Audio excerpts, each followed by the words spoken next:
កណ្ដាលស្រុកកណ្ដាលស្ទឹងបងប្អូនស្រុកកណ្ដាលស្ទឹងខេត្តកណ្ដាលបងប្អូនតែជនដែលគាត់ជិវមកនេះគឺគាត់យកមកធ្វើការងាររបស់គាត់ឲ្យវាងាយស្រួលព្រោះថាគាត់ថាតំបន់ខ្លះគាត់ចោះទៅគឺត្រាក់ទ័រចូលអត់ចោះបងប្អូនវាស្លោះអញ្ចឹងត្រូវការទាញត្រូវការអូសអញ្ចឹងគាត់ខាតពេលវេលាអញ្ចឹងគាត់ក៏មានជំនឿជឿជាក់ថាផលិតផលរបស់ពួកខ្ញុំនេះគឺប្រើបានពិតអញ្ចឹងគាត់ក៏សម្រេចចិត្តយកផលិតផលមួយនេះមកបងប្អូនហ្នឹងឥឡូវនេះម្ចាស់ម៉ាស៊ីនណាម្ចាស់គ្រឿងចាស់សុំឡើងសាម្ដងហើយហ្នឹងសុំឡើងសាហើយនេះបងប្អូនហ្នឹងហើយព្រោះថាយ៉ាងណាយើងត្រូវតែបរៀនគាត់ឲ្យយល់ដឹងទាំងអស់ដើម្បីភាពងាយស្រួលទៅថ្ងៃខាងមុខនៅពេលដែលគាត់ប្រើប្រាស់ទៅចឹងថ្ងៃនឹងអត់មានអីច្រើនទេបងប្អូនគាត់ថាចង់ឲ្យបងប្អូនទាំងអស់គ្នាដែលនៅទឹកដីខេត្តកណ្ដាលនេះបានឃើញថាផលិតផលម៉ាស៊ីនវេដីហ្វាតាមគឺមាននៅលើទឹកដីខេត្តកណ្ដាលហើយបងប្អូនអញ្ចឹងតើតើជនដែលគាត់ចង់ទៅមើលផ្ទាល់នៅខាងឃ្លាំងឬក៏ចង់មកមើលការអនុវត្តផ្ទាល់ពីម្ចាស់ម៉ាស៊ីនដែលគាត់អនុវត្តពីថ្ងៃនេះទៅជារៀងរាល់ថ្ងៃព្រោះដល់ពេលរដូវធ្វើការហើយគាត់អាចមកមើលផ្ទាល់ជាមួយនឹងម្ចាស់ម៉ាស៊ីនក៏បានឬក៏គាត់ចង់ទៅដល់ឃ្លាំងក៏បានដែរដើម្បីភាពទំនុកទុកចិត្តមុនថាគាត់ទិញផលិតផលអីមួយទៅគាត់ត្រូវមើលសិនតើផលិតផលហ្នឹងអាចប្រើប្រាស់ទៅធន់អត់អីអត់ចឹងណាបងប្អូនអញ្ចឹងគាត់អាចមកមើលផ្ទាល់នៅកន្លែងម្ចាស់ម៉ាស៊ីនតែបងប្រុសគាត់បានជាវនៅស្រុកនៅខេត្តកណ្ដាលស្រុកកណ្ដាលស្ទឹងនេះក៏បានដែរបងប្អូនហ្នឹងឯងព្រោះថាងាយស្រួលព្រោះ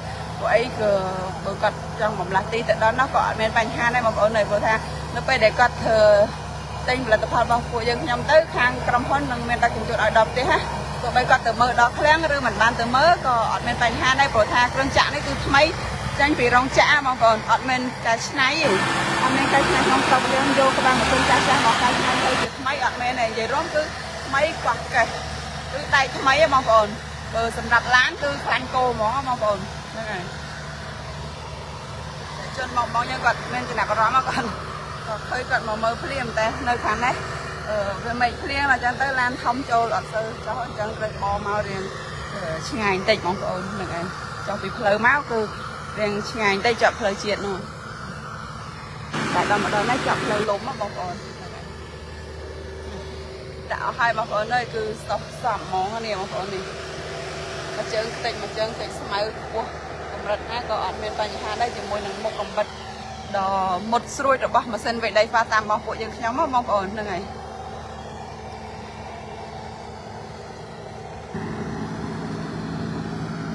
ក៏សូមអរគុណហើយអរគុណទៀតចំពោះអតិថិជនដែល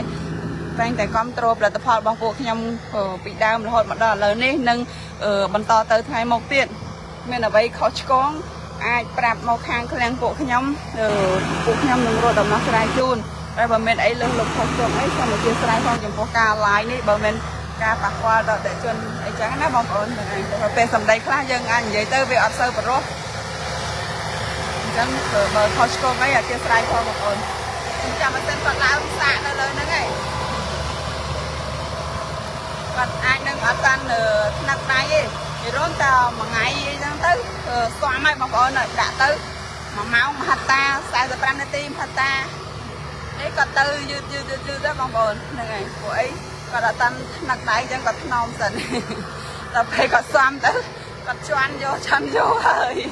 ដើម្បីភាពងាយស្រួលហើយយើងចង់ទៅស៊ីឈ្នួលគេក៏ចំណេញពេលវេលាចំណេញថវិកាទេបងប្អូនព្រោះថាវាយដីលឿនណាមួយថ្ងៃវាយបានច្រើនហាត់ណាបើយើងធ្វើការបានច្រើនណាបងប្អូនបើថាយើងក៏ជំនាញ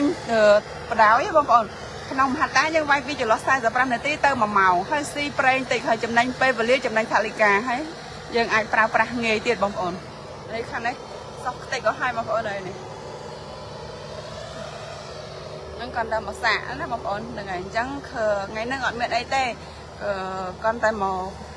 ចង់មកប្រាប់ថាអតិថិជនដែលគាត់នៅបែកខាងនេះគាត់អាចមកមើលនៅទីនេះផ្ទាល់ក៏បានទៅមើលនៅសាខាក៏បានទៅមើលដល់ផ្ទាល់ដល់ឃ្លាំងក៏បានគឺមានគ្រប់ពេលគ្រប់វេលាអត់មានដាច់ស្តុបទេបងប្អូនអរគុណច្រើនបងប្អូនទាំងអស់គ្នាអំពូមីងទាំងអស់គ្នាដែលតែងតែគ្រប់គ្រងអរគុណច្រើនផលិតផលមួយនេះពិតជាល្អប្រើពិត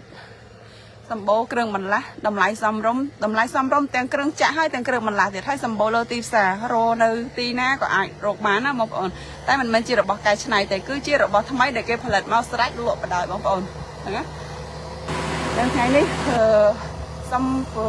អធិស្ឋានជំរាបលាសិនប៉ុណ្្នឹងសិនណាបងប្អូននឹងឯងចាំជួបគ្នាឱកាសថ្មីទៀតបងប្អូននឹងមកបន្តទៀតដែរបងប្អូនអើយពួកពេលខ្លះម្ចាស់គ្រឿងចាក់គាត់យកគ្រឿងចាក់មកតែគាត់អត់តាន់ធ្វើការអញ្ចឹងពួកខ្ញុំអត់តាន់មានបានមកឡាយទេអញ្ចឹងតែម្ចាស់គ្រឿងចាក់ខ្លះគាត់ចេះប្រើប្រាស់ហើយគាត់ថាអត់បាច់ឡាយអីក៏បានដែរគាត់អាចធ្វើការបន្តខ្លួនឯងបានដល់ខាងឃ្លាំងមកបំលាស់ទីមកឆ្ងាយទេអញ្ចឹងណាបងប្អូនអញ្ចឹងក៏អត់មានអីទេមានតែពាក្យថាអរគុណណាបងប្អូនហ្នឹងឯងទីតាំងសាខា